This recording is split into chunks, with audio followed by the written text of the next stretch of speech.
నమస్తే, welcome to Suman TV. ప్రస్తుతం మనతో పాటు ఉన్నారు యూసీఎస్ ఇన్ఫోటెక్ నుంచి ఉదయ్ గాడిపత్రి గారు. సార్తో మాట్లాడదాం. నమస్తే సార్. నమస్కారం మేడం. ఉదయ్ గారు, నాకు ఒక పెద్ద డౌట్ ఉంది. ఇప్పుడు గవర్నమెంట్ జాబ్స్కి చాలామంది ప్రిపేర్ అవుతూ ఉంటారు. కాంపిటీషన్ ఉందని తెలిసి కూడా రాస్తూనే ఉంటారు. ఇయర్స్ నుంచి. అంటే వాళ్ళ కెరియర్ కూడా అక్కడ వేస్ట్ అవుతూనే ఉంటుంది, టైం వేస్ట్ అవుతుంది, ఇంకా చూసుకుంటే మనీ కూడా వేస్ట్ అవుతుంది. మరి ఈ గవర్నమెంట్ జాబ్స్కి ప్రిపేర్ అయ్యే వాళ్ళకి బ్రేక్ డౌన్ వచ్చింది అనుకోండి, వాళ్ళు సాఫ్ట్వేర్ సైడ్ రావాలి అంటే మీరు ఇచ్చే టిప్స్ ఏముంటాయి? దీని గురించి చాలా డీటెయిల్గా మాట్లాడాలండి. ఇక్కడ ఎలా ఉంటుంది అంటే, ఏ జాబ్స్ లేనప్పుడు ఒకప్పుడు గవర్నమెంట్ జాబ్సే ఉండేవి. ఒకప్పుడు ఈ ఐటీ జాబ్స్ కానీ, ఈ సివిల్ జాబ్స్ కానీ, మెకానికల్ జాబ్స్ కానీ, ఇటువంటి జాబ్స్ తక్కువ ఉండేవి. ఓన్లీ గవర్నమెంట్ జాబ్ అంటే అదొక పెద్ద డిగ్నిటీ ఉండేది. అప్పుడు డిగ్నిటీ అండ్ సెక్యూరిటీ మెయిన్ చెప్పాలంటే. సో ఇప్పుడేంటి, కాలం మారిపోయింది, జనరేషన్ మారిపోయింది, చాలా జాబ్స్ వచ్చేసినాయి. ప్రైవేట్ సెక్టర్లో చాలా జాబ్స్ వచ్చినాయి, సాలరీస్ కూడా చాలా ఎక్కువ ఉన్నాయి. ఇది గవర్నమెంట్ జాబ్స్తో పోల్చుకుంటే ప్రైవేట్ జాబ్స్లో చాలా సాలరీస్ ఎక్కువ ఉన్నాయి. సో మీరు చూసుకుంటే ఐటీ జాబ్స్ తీసుకోవచ్చు, మీరు చూసుకుంటే ఎలక్ట్రికల్ కావచ్చు, మెకానికల్ కావచ్చు. సో ప్రైవేట్ సెక్టర్లో సాలరీస్ చాలా ఎక్కువ ఉన్నాయి. చాలామంది స్టూడెంట్స్ గవర్నమెంట్ జాబ్స్ అని చెప్పేసి వెళ్తూ ఉన్నారు. వాళ్ళకి గవర్నమెంట్ జాబ్స్ అనేది టార్గెట్ పెట్టుకుంటున్నారు, కానీ అక్కడ ఎన్ని ఓపెనింగ్స్ ఉన్నాయి, ఎన్ని టీచర్ పోస్టులు ఉన్నాయి, ఎన్ని ఎంఆర్ఓ పోస్టులు ఉన్నాయి, ఎన్ని ఎంఈఓ పోస్టులు ఉన్నాయి, అసలు ఎన్ని వేకెన్సీస్ ఉన్నాయనేది ఎవరికి తెలియదు. చూడకుండానే ప్రిపేర్ అవుతున్నారంటారా? చాలామందికి ఈ అవేర్నెస్ లేదండి. ఈ అవేర్నెస్ లేకుండా గవర్నమెంట్ జాబ్ కొట్టాలని చెప్పేసి they are starting their career in government jobs.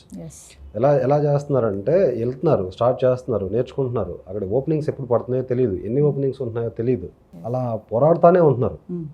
ఇందులో మళ్ళీ రిజర్వేషన్స్ ఉంటాయి. ఓకే, ఇప్పుడు సపోజ్ ఆల్మోస్ట్ ఒక 10 lakhs మెంబర్స్ కాంపిటీషన్ ఉంటే, సో అక్కడ ఒక 200 జాబ్స్ అలా రిలీజ్ చేస్తారు. సో ఈ 200 మెంబర్స్కి 10 lakhs మెంబర్స్ అప్లై చేస్తూ ఉంటారు. సో ఇట్లా ఏంటి అంటే, కాంపిటీషన్ హ్యూజ్గా ఉంది. At the same time opportunities ఏమో తక్కువగా ఉన్నాయి. సో వాళ్ళు దానికోసం పోరాడుతూనే ఉంటారు. చాలామందిని నేను చూశాను కదా, మన దగ్గరకు వస్తూ ఉంటారు. సార్, నేను ఇట్లా ఇన్ని రోజులు గవర్నమెంట్ జాబ్స్ ప్రిపేర్ అయ్యాను, ఇప్పుడు బాగా నేను వచ్చేసరికి 30 years వచ్చేసింది, నాకు ఇంటి దగ్గర నుంచి బాగా ప్రెషర్ ఉంది, నేను ఇప్పుడు ఐటీలోకి రావచ్చా అంటారు. You did your best, okay, అట్లా అని చెప్పేసి నువ్వు ఫెయిల్ అయ్యావు కాదు, యూ డిడ్ యువర్ బెస్ట్. కాకపోతే ఏంటంటే అక్కడ ఆపర్చునిటీస్ తక్కువ ఉన్నాయి. చాలామంది స్టూడెంట్స్ ఇలానే గవర్నమెంట్ జాబ్స్కి ప్రిపేర్ అయ్యి మళ్ళీ తిరిగి ఐటీలోకి రావాలనుకుంటూ ఉంటారు. డెఫినెట్గా నేను ఇందాక చెప్పినట్టు ఐటీ ఆల్వేస్ వెల్కమ్స్ టాలెంట్ అని చెప్పేసి, ఐటీ టాలెంట్ ఉన్న ప్రతి ఒక్కరిని వెల్కమ్ చేస్తుంది. వీళ్ళందరూ గ్రాడ్యుయేషన్ అండి, వీళ్ళందరూ గ్రాడ్యుయేషన్ కంప్లీట్ చేసిన వాళ్ళు. వీళ్ళు సబ్జెక్ట్ బాగా నేర్చుకొని వాళ్ళు, నాకు బాగా ఎక్స్పీరియన్స్ ఏంటంటే, ఎవరైతే గవర్నమెంట్ జాబ్స్ ప్రిపేర్ అవుతా ఐటీలోకి స్విచ్ అవ్వాలనుకుంటారో వాళ్ళకి ఏంటంటే చాలా పేషెన్స్ ఉంటుందండి. గవర్నమెంట్ జాబ్స్ ప్రిపేర్ అయ్యే చాలా పేషెన్స్ ఉంటుంది. నేను బాగా నోటీస్ చేశాను. మిగతా నార్మల్ స్టూడెంట్స్ కంటే కూడా ఈ గవర్నమెంట్ జాబ్స్ ప్రిపేర్ వచ్చిన స్టూడెంట్స్ ఏంటంటే చాలా ఓపికతోటి ఎక్కువసేపు కూర్చొని బాగా ప్రాక్టీస్ చేస్తారు. మెంటల్ స్టెబిలిటీ కూడా వాళ్ళకి ఏంటంటే, వాళ్ళకి పెద్ద సబ్జెక్టులు, వాళ్ళు యాప్టిట్యూడ్ కావచ్చు, రీజనింగ్ కావచ్చు, ద కాన్స్టిట్యూషన్ కావచ్చు, చాలా నేర్చుకుంటూ ఉంటారు కదా. వాళ్ళకి ఏంటంటే ఐటీలో కోర్స్ చేయడం అనేది వాళ్ళకి చాలా చిన్న విషయం అన్నమాట. గవర్నమెంట్ జాబ్స్ ప్రిపేర్ అయ్యే వాళ్ళకి ఐటీ కోర్స్ చేయడం అనేది చాలా చిన్న విషయం. వాళ్ళు చాలా పేషెన్స్గా కూర్చుంటారు, చాలా ఓపికతో నేర్చుకుంటారు. అట్లా సక్సెస్ అయిన వాళ్ళు చాలామంది ఉన్నారు మేడం మన దగ్గర.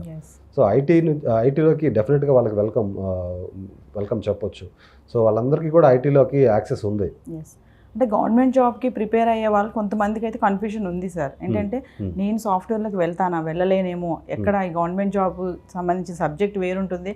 సాఫ్ట్వేర్ అనగానే వాళ్ళకి ఏంటంటే హై రైజ్ బిల్డింగ్స్, సిస్టమ్ ఉంటుంది, వర్క్ చేయాలి, టెక్నికల్గా ఉంటుంది, నేను ఎక్కడ చేస్తాను ఇదంతా అనే ఒక కన్ఫ్యూజన్ అయితే అందరిలో కాకపోయినా కొంతమందిలో అయితే ఉంది. మరి అలాంటి వాళ్ళకి ఏం చెప్తారు? వాస్తవంగా ప్రైవేట్ సెక్టర్లో చాలా జాబ్స్ ఉన్నాయండి. గవర్నమెంట్ సెక్టర్లో ఏంటంటే చాలా తక్కువ ఓపెనింగ్స్ ఉన్నాయి. మీరు చూసుకుంటే కనుక గవర్నమెంట్లో రిటైర్ అయ్యే వాళ్ళు చాలా తక్కువ మంది ఉంటారు. గవర్నమెంట్ సెక్టర్లో రిటైర్ అయ్యే వాళ్ళు తక్కువ ఉంటున్నారు. దట్టు ఈ మధ్య గవర్నమెంట్ రిటైర్మెంట్ టైం పెంచుతామని చెప్పేసి ఇదని చెప్పేసి అంటూ ఉన్నారు. ఇట్లా రిటైర్ అయ్యే వాళ్ళు తక్కువగా ఉన్నప్పుడు ఆపర్చునిటీస్ ఎక్కడ వస్తాయి చెప్పండి? వాళ్ళు ఎట్లా గవర్నమెంట్స్ ఎట్లా వేకెన్సీస్ని పెంచరు, నెంబర్ ఆఫ్ టీచర్ పోస్ట్స్ అనేవి తగ్గిపోతున్నాయి కానీ పెరగడం లేదు. స్కూల్స్ అన్ని గవర్నమెంట్ స్కూల్స్ అన్ని ఉతబడిపోతున్నాయి. సో ఇట్లా గవర్నమెంట్ సెక్టర్లో అనేది జాబ్స్ తగ్గుతూ ఉన్నాయి, ఓపెనింగ్స్ తక్కువగా ఉంటాయి. మీరేంటంటే ఆపర్చునిటీస్ ఎక్కువ ఉన్న చోట మనం వెతుక్కోవాలి, కానీ ఆపర్చునిటీస్ తక్కువ ఉన్న చోట మనం వెళ్ళి ఎత్తుక్కుంటే ఏమొస్తుంది? గవర్నమెంట్ జాబ్ ఆస్పిరెంట్స్ చేస్తున్న మిస్టేక్ అది. అక్కడ మనకి తెలీదు, ఎన్ని స్టాటిస్టిక్స్ తెలీదు, ఎన్ని ఆపర్చునిటీస్ ఉన్నాయి, ఎంతమంది ఆస్పిరెంట్స్ ఉన్నారు అనేది ఆ అవేర్నెస్ లేకపోవడం వల్ల they are choosing government jobs.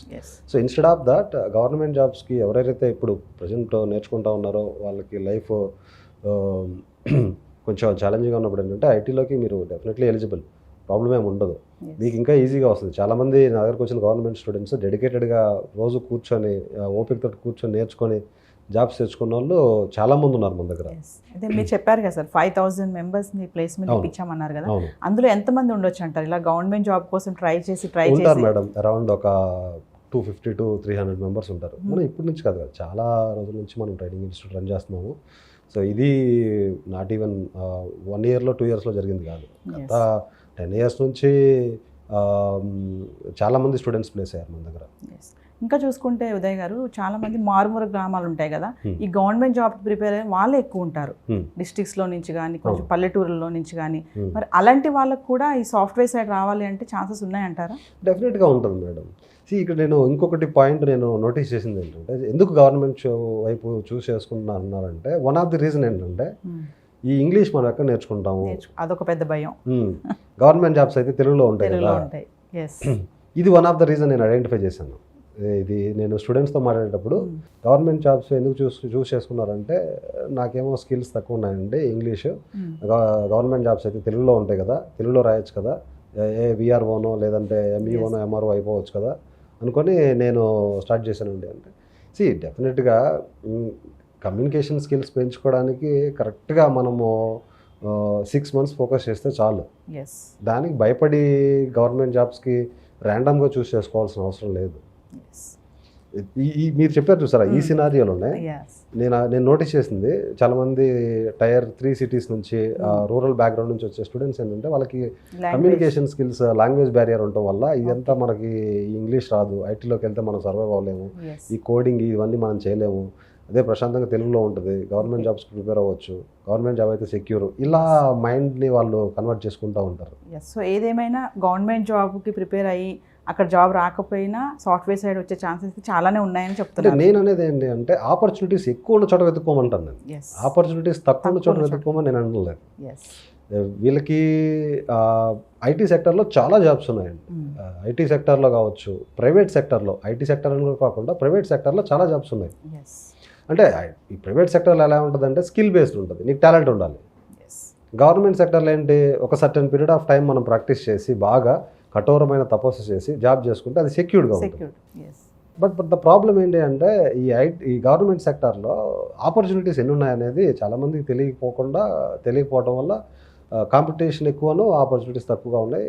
చివరికి ఏంటంటే చాలా లేట్గా రిలీజ్ అవుతూ ఉన్నారు. ఇది రిలీజ్ అవ్వడానికి చాలామంది స్టూడెంట్స్కి ఒక 7-8 సంవత్సరాలు పడుతుంది. సో చివరికి పెళ్లి టైం వచ్చేసరికి రిలీజ్ అవుతున్నారు. అంటే నోటిఫికేషన్ వచ్చిందా, మనం అప్లై చేసామా, రాసామా అన్నట్టు ఉంటున్నారు, కానీ జాబ్ వస్తుందనేది పక్కన పడేస్తున్నారు. సంవత్సరాలు ప్రిపేర్ అవ్వడమే. ఒక గవర్నమెంట్ జాబ్లోకి వెళ్ళిన వ్యక్తి నాకు తెలిసి ఒక 20 yearsకో 30 yearsకో రిటైర్ అవుతారు. ప్రైవేట్ కంపెనీస్లో 1 year లేదంటే 2 years 3 years మ్యాక్సిమం ఒక కంపెనీలో కంటే కూడా ఎక్కువ వర్క్ చేయరు. మీరు ప్రైవేట్ సెక్టర్లో చూసారా, ఒక పర్సన్ ప్రైవేట్ కంపెనీలో జాయిన్ అయితే అతను 1 year or 2 years or 3 years, maximum 3 years ఒక కంపెనీలో వర్క్ చేశారంటే చాలా పెద్ద విషయం అది. చాలా తక్కువ మంది ఒకే కంపెనీలో ఏజెస్గా వర్క్ చేస్తూ ఉంటారు. ఎక్కువగా చాలా తక్కువ మంది ఉంటారు. ఒక 10 సంవత్సరాలు 20 సంవత్సరాలు ఒకే కంపెనీలో వర్క్ చేస్తున్న పర్సన్ చాలా తక్కువ మంది ఉంటారు. నేను చెప్పే పాయింట్ ఏంటంటే, ఇక్కడ ఆపర్చునిటీస్ ఎక్కువ ఉన్న చోట ఎత్తుకోమంటాను, తక్కువ ఉన్న చోట కాదు. గవర్నమెంట్ సెక్టర్లో చాలా తక్కువ ఉన్నాయి. Thank you sir.